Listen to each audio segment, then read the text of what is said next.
They say you should never get too comfortable at your job, but when you've spent 16 years running a production line without a single safety violation, without a missed deadline, without even a single product recall, comfort isn't the word. It's commitment. I'm Amanda Reyes. I'm 47 years old, and for most of my adult life, I was the senior floor coordinator at Maclen Manufacturing, one of the largest consumer packaging plants in the Midwest. I started there when my daughter was in kindergarten. By the time she graduated college, I was the one keeping the machines humming, the workflow steady, the numbers green. My team called me the anchor.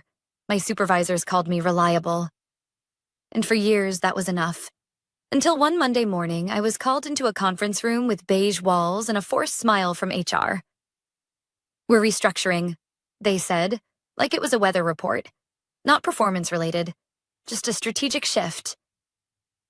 I remember how the word strategic landed like a punch in the ribs. I wasn't fired. No, that would have made too much noise. Instead, they said they were phasing me out. My position was being streamlined into a new role, one that would be filled by someone younger, cheaper, more digitally native, right? Whatever that means. "And we'd love for you to help with the transition," said Lauren from HR, her voice soft, like she thought I might cry. I didn't cry. I nodded. Because after 16 years, you learn not to react until you're alone. The new hire was a 25-year-old named Devin.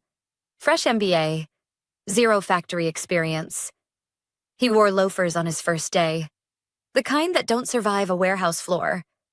He introduced himself as a process optimization guy and smiled like this was his sandbox now. They asked me to train him. 1 week. That's what they gave me.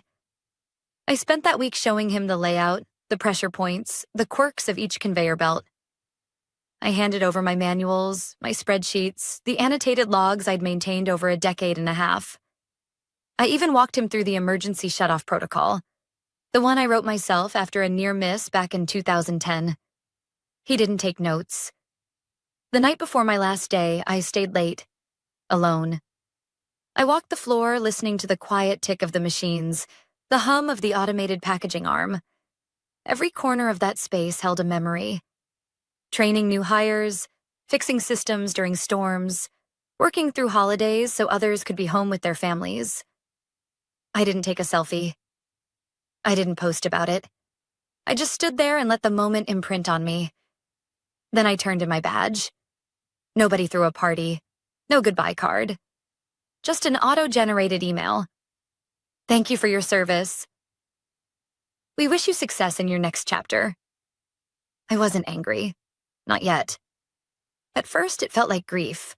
Like I had lost a part of my identity I didn't even know I still clung to. My daughter, Maya, came home from grad school that weekend. I tried to pretend everything was fine. "You okay, Mom?" she asked over dinner.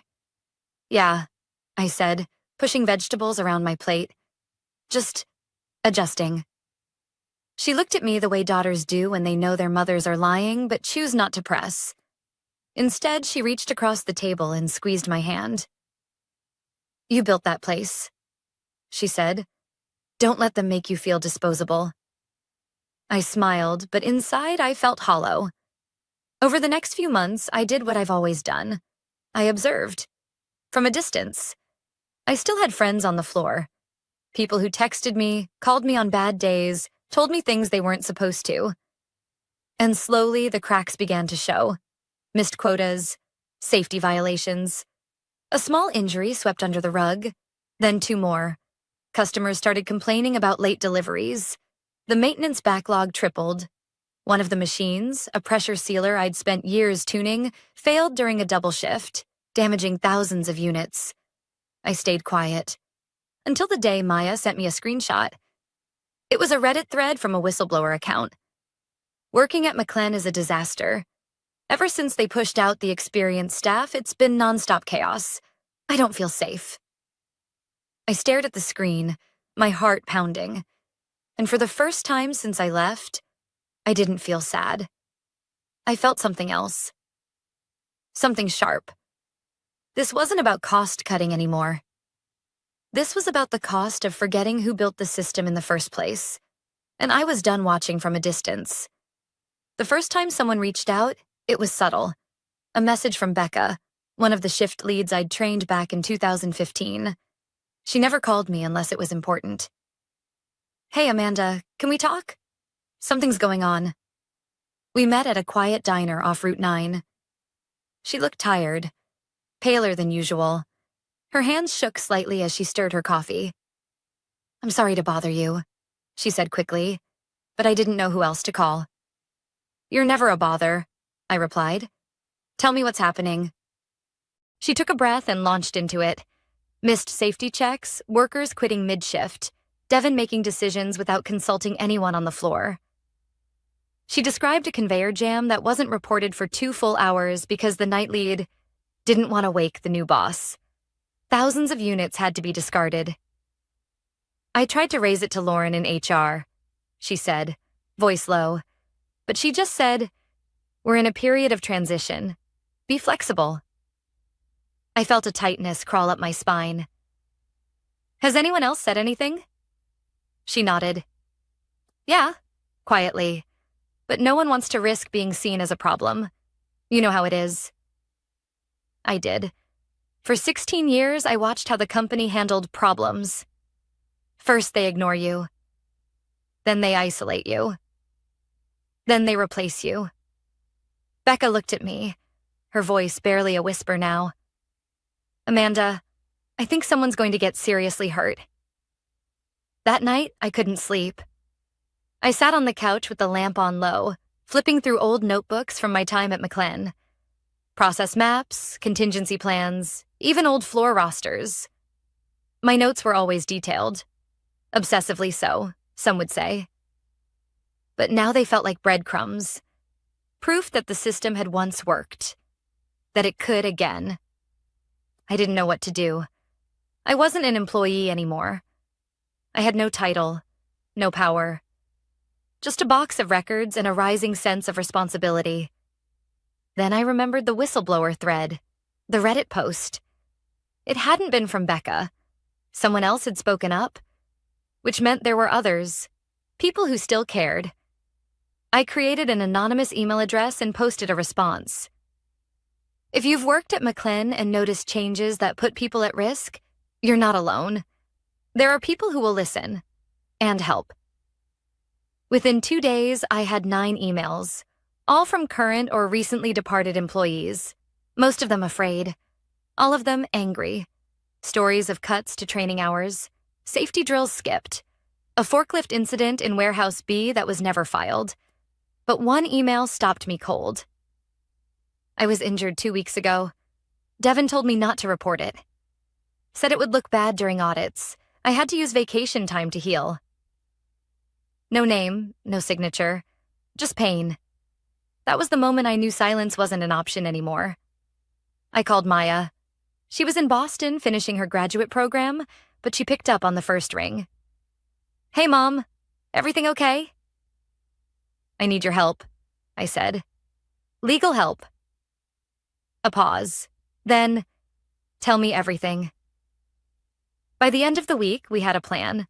Maya connected me to a former professor who specialized in corporate whistleblower protections. We spent hours going through every note, every email, every piece of information I'd received. Everything had to be airtight, clean, documented. "You don't just want a story," the professor said. "You want change. That means being precise." And precise was something I knew how to be. Meanwhile, more messages trickled in. One from Raphael, a longtime technician who said he'd nearly quit after his suggestion to fix the ventilation system was dismissed as unnecessary expense.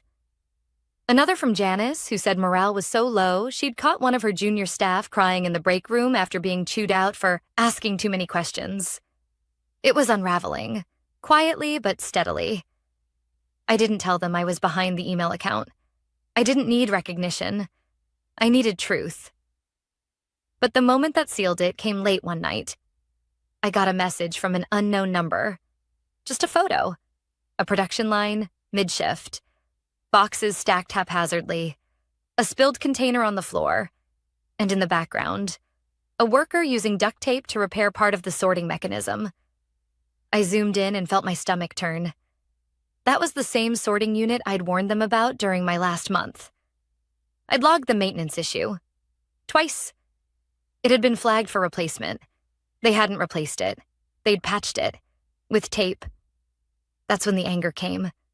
Not like a spark, but like a slow-building fire. Because it was no longer about me being replaced. It was about the system being broken.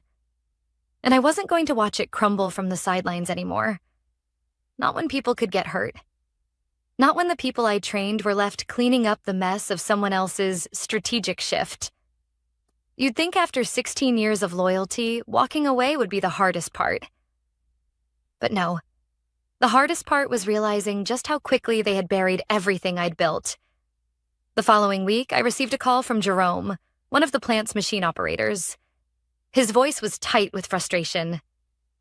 "They're blaming us now," he said. "Management says the output issues are our fault, that we're not adapting fast enough to the new protocols."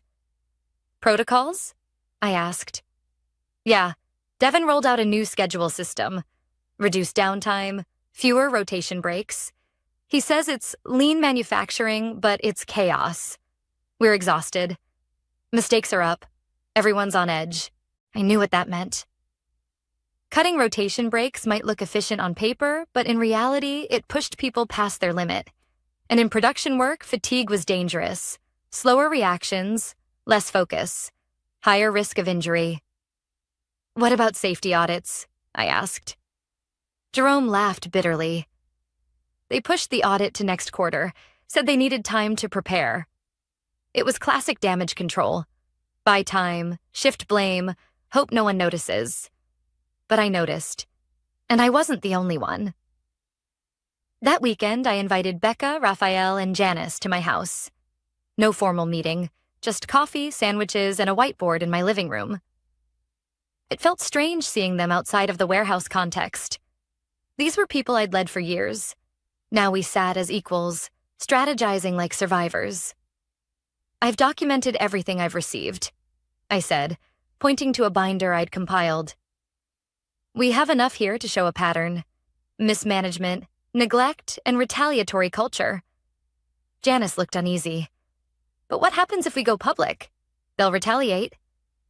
"They already are," Becca said softly, just not loudly. Raphael leaned forward. "What do we want, Amanda? An apology?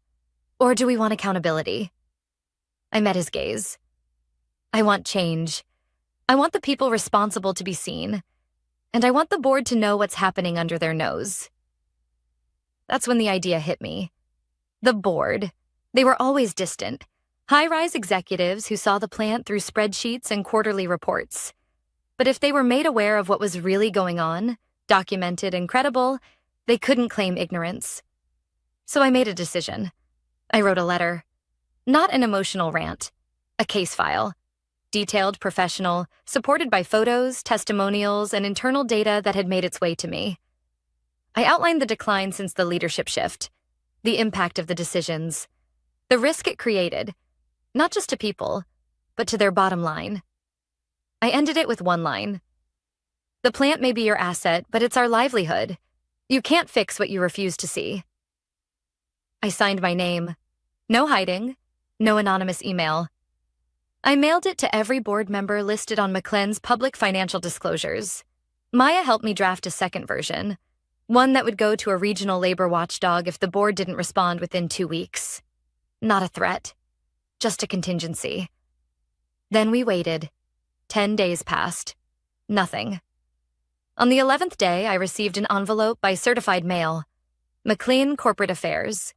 Inside was a brief, formal note from the board's compliance chair. "Ms. Reyes, thank you for your recent correspondence. We take these matters seriously and are reviewing the documentation you submitted. We will initiate a formal inquiry and will be in contact shortly. It wasn't an admission, but it was acknowledgement. And that was more than I expected." The next day, I got a call from a number I didn't recognize. "Amanda Reyes?" the voice asked. "Yes." "This is Daniel Pratt. I'm the senior advisor to the board's risk committee. I'd like to meet. Off record, confidential. Just you and me." We met in a neutral location, a small hotel conference room near the airport. He was younger than I expected, sharp-eyed, carrying a tablet and a legal pad. He didn't waste time. The board had no idea the transition was going this badly, he said. They were sold a narrative of innovation and cost efficiency. Your letter painted a very different picture. Because it is a very different picture, I replied. He nodded. You understand, if we investigate formally, it won't stay quiet. I'm not asking for quiet, I said calmly. I'm asking for truth. Daniel leaned back in his chair. Devon's position was championed by the current COO. If this unfolds the way I think it might, you're going to make powerful people very nervous. I'm not here to make friends, I said. I'm here to make sure no one else bleeds for someone else's spreadsheet. He didn't argue. He just closed his notepad and said, You'll be hearing from us soon. As I drove home, something shifted in me. For months, I'd been collecting other people's testimonies, other people's truths. But now the system was finally looking back, and I wasn't afraid of what it might see. It didn't take long for the whispers to start. 3 days after my meeting with Daniel Pratt, I got a call from Janice. Her voice was tight. Someone's asking questions about who leaked the information. I closed my eyes. Are you okay? I haven't said a word, Amanda, she replied. But it's getting weird. Devon suddenly pulled me off scheduling duties, said it's just temporary. She paused, then added, and Becca got reassigned to night shift, without warning. It had begun. The pushback. The subtle retaliation companies use when they want to punish someone, but don't want to get caught doing it. The next day, Raphael called me in a fury. They wrote me up for a mistake I didn't make. A mislabel on inventory. That section wasn't even mine. My stomach turned. This was what fear looked like from the top down. And I knew how it worked. Not with pink slips or dramatic terminations, just enough pressure to make people doubt themselves. Isolate them.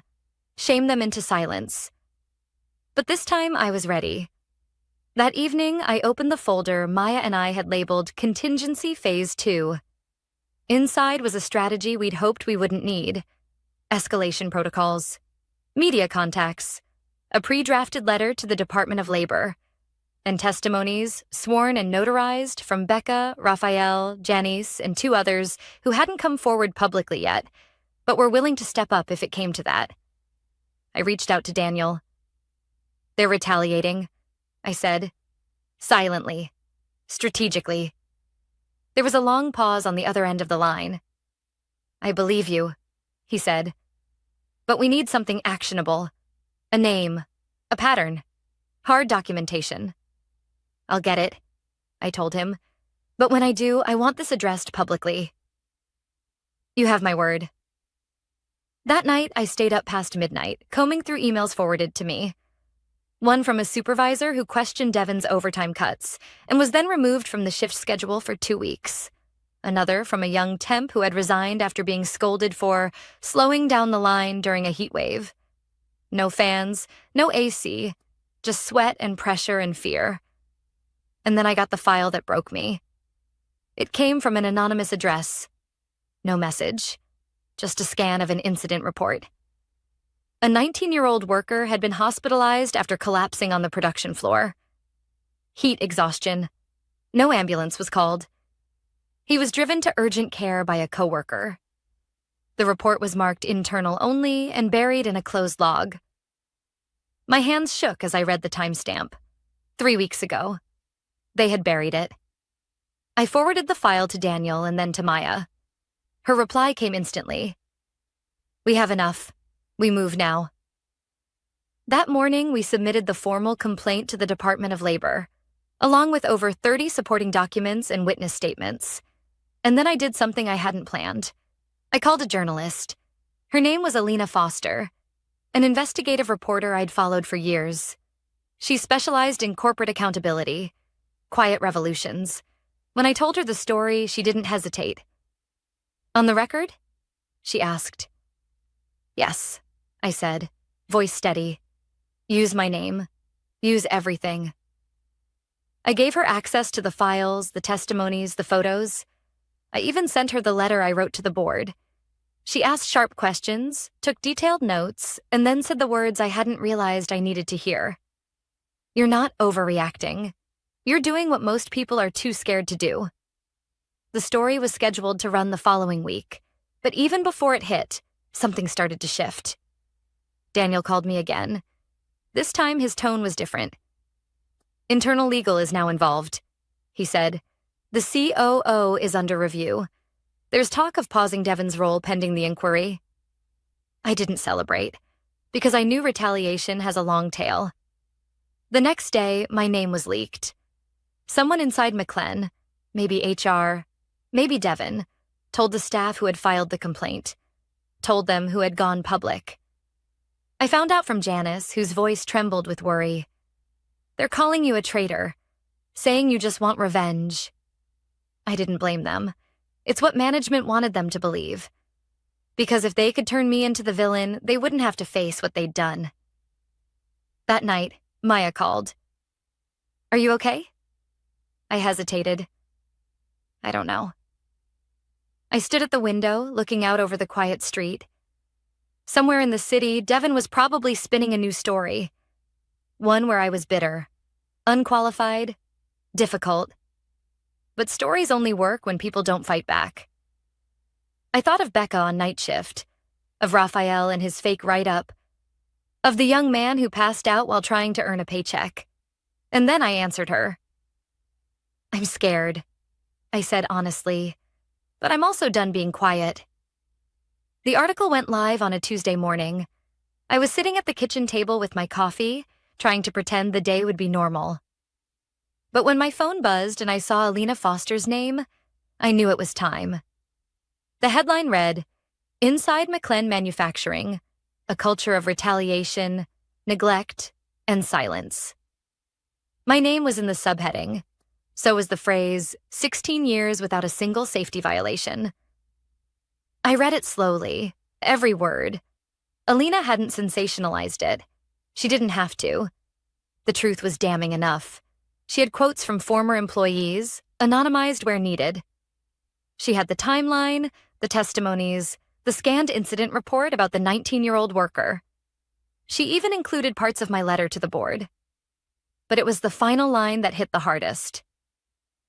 Amanda Reyes didn't speak out to burn bridges. She spoke out to protect the people still walking across them. The article spread faster than I could process. LinkedIn, Twitter, industry forums, even a Reddit AMA tagged me as the Maclen whistleblower. By noon, I had over 100 unread emails. Some were supportive. Old coworkers thanking me.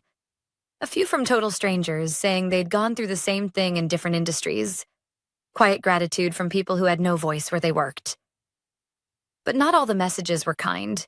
One email read, "You think you're helping? All you did was put good people's jobs at risk. You should be ashamed." Another simply said, "You'll never work in this industry again." I stared at that one longer than I'd like to admit, because a part of me feared it was true. That night, I kept the lights low. Maya offered to stay on the phone, but I told her I was okay. I wasn't. I was unraveling slowly, wondering if I'd miscalculated, if speaking up had done more harm than good. But then the first domino fell. The board of Maclen Manufacturing released a statement. Effective immediately, Chief Operating Officer Benjamin Calloway has been placed on administrative leave pending the outcome of an internal investigation. Devon's name wasn't mentioned, but insiders knew what it meant. Calloway was Devon's mentor. His rise had been fast, reckless, and now clearly unsustainable. I thought about the smug way Devon had shaken my hand on his first day. The way he smiled like he already owned the place. The way he wore loafers on a concrete floor. No apologies. No acknowledgement. But silence spoke loudly. More messages came. "Amanda, we owe you. That article hit harder than we thought. We're with you if you take this further." Janice. My cousin works at the warehouse. Said the entire shift paused when the news broke. They cheered. Anonymous. I've been working in silence for years. You reminded me that we deserve better. Former plant manager from another state. For every threat, there were 10 voices rising to meet it. But Maclen didn't stay silent for long. 2 days after the article, they launched a PR campaign, a blog post titled, "Building a Safer Tomorrow." Buzzwords filled every sentence. New leadership, renewed focus, employee-first culture, no accountability, no apology. Then Devin reappeared, this time on a podcast hosted by a corporate innovation channel. His voice was steady, rehearsed. I think what we're seeing is the resistance that always comes with progress. Change is uncomfortable, but manufacturing needs modernization. Some people just don't like letting go. Some people? He never said my name, but I felt every syllable like a blade. I paused the podcast and sat with the silence. The arrogance, the total lack of ownership. It was the same story, told in different clothes. The same system that replaces experience with buzzwords, then blames the fallout on the ones who built the foundation. That night, I walked to the old plant entrance, just to see it. The lights were still on, forklifts humming, workers moving like ghosts under fluorescent buzz. 6 months ago, I ran that line. 6 months ago, I kept that place alive. And now they had the nerve to erase it all with a podcast and a PR spin. Number I hadn't come this far to let them write the final chapter. The next morning, I met Daniel again, this time at a downtown office. He looked tired but focused.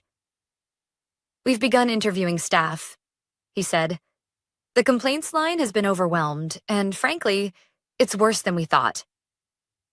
I handed him a folder. Inside were new statements. People who hadn't felt safe until now. A former floor manager, a machine technician, even a junior HR rep who confirmed Callaway's pressure to streamline by targeting veteran staff. "You asked for actionable documentation," I said. "Now you've got it." Daniel nodded. "You've lit a fire, Amanda. And this time, it's not burning in the shadows." As I left the building, I saw the city skyline rising through the glass. I wasn't just fighting for my old job anymore. I was fighting for every worker who had been told they were too expensive, too slow, too outdated. And I wasn't done yet. The notice came on a quiet Thursday morning. An official email marked confidential for immediate distribution. The subject line, "Leadership Transition at Maclen Manufacturing." Inside was a simple announcement. After a comprehensive investigation into internal operations, Maclen Manufacturing has accepted the resignation of COO Benjamin Callaway. Effective immediately, an interim leadership team will oversee operations while we evaluate long-term cultural reforms. No fanfare, no excuses, just an ending. I read the message 3 times, then set my phone down on the kitchen counter. The air felt still, like the moment after a storm when the wind finally dies down. I wasn't smiling. I wasn't crying. I was just still. Maya called 2 minutes later. "You saw it?" "I did. And?" "I don't know," I said quietly. I thought it would feel like a win. "Doesn't it?" I paused. "It feels like a start." Because the truth is, justice never comes with a parade. It comes in waves. Quiet, slow, sometimes messy. And even when it arrives, it doesn't erase the damage. It just acknowledges that it happened. Later that day, I received a call from Daniel Pratt. "Thought you should hear it from me," he said. "The board is initiating a full review of plant policies, mandatory retraining, third-party oversight, and they're dissolving the performance review system Callaway implemented." I nodded, listening. "And Devin?" I asked. "Terminated last week." Quietly.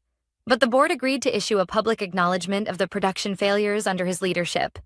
It'll be part of next quarter's investor report. He paused, then added, "I hope that helps." "It does," I said. "But I didn't do this for the footnotes." Daniel hesitated, then said something that stayed with me. "You're one of the only people I've met who didn't speak up for recognition. You spoke up because you couldn't sleep knowing you hadn't." That night, I finally allowed myself to breathe. It had been months of tension, of pushback and whispers, of fear and doubt. But now, there was space. And in that space, something unexpected took root. Not revenge, not pride, but clarity. The next morning, my phone rang. It was Raphael. "We just had our first all-hands meeting with the new interim director," he said. "And Amanda, you won't believe this. They asked us what we needed, what had been broken. They actually listened." Becca texted later. "They're reinstating rotation breaks, and we're getting hazard pay retroactively. Can you believe it?" I could. Because when people finally see you, not just as a name on a badge, but as the spine of the system, things begin to shift. In small ways, but real ones. That weekend, Maya flew home. We sat on the back porch with coffee and warm blankets, watching the morning fog lift off the trees. She looked over at me. "So, what's next?" I smiled. "Honestly, I don't know. But I'm not going back." "You could," she said. "They'd take you back in a heartbeat." "I could," I agreed. "But I spent 16 years proving my worth to people who only saw me as a cost. I'm done chasing validation." She nodded, thoughtful. "What if you started something new? A training consultancy? You've got more knowledge in your notebooks than half the leadership teams in the state." I laughed. "You're serious. Dead serious. You built a system from the ground up. You trained generations. Companies need that. But this time you set the terms." I let the thought settle. It didn't feel scary. It felt possible. And then 2 weeks later, I got the message that sealed it. It was from a regional plant manager at a competitor company. "Amanda, we read the article. We followed what happened. I just wanted to say thank you. You gave people like me permission to question what we'd accepted for too long. If you ever decide to consult, we'd love to talk." Maya was right. I didn't need Maclen's approval. I had something stronger now. A reputation rooted in truth, and a voice that no longer whispered. By spring, I launched my own business, Reyes Operations Consulting. Not flashy, not loud, but real. We trained leadership teams on frontline communication, ethical staffing, and safety-forward production design. Within 3 months, we had 4 contracts. One of them, Maclen's former supplier. But the moment that mattered most didn't come from an inbox or a headline. It came one afternoon at the grocery store. A young woman in a warehouse hoodie approached me nervously. "Are you Amanda Reyes?" "I am. I work second shift at Maclen. I just wanted to say thank you. Things feel different now, safer. We can breathe again." I smiled. "That means everything." She started to walk away, then turned back. "You didn't just shake the system. You showed us we're allowed to stand up." That night, I sat alone in my office. I looked at the photo on my desk. Me and Maya from years ago.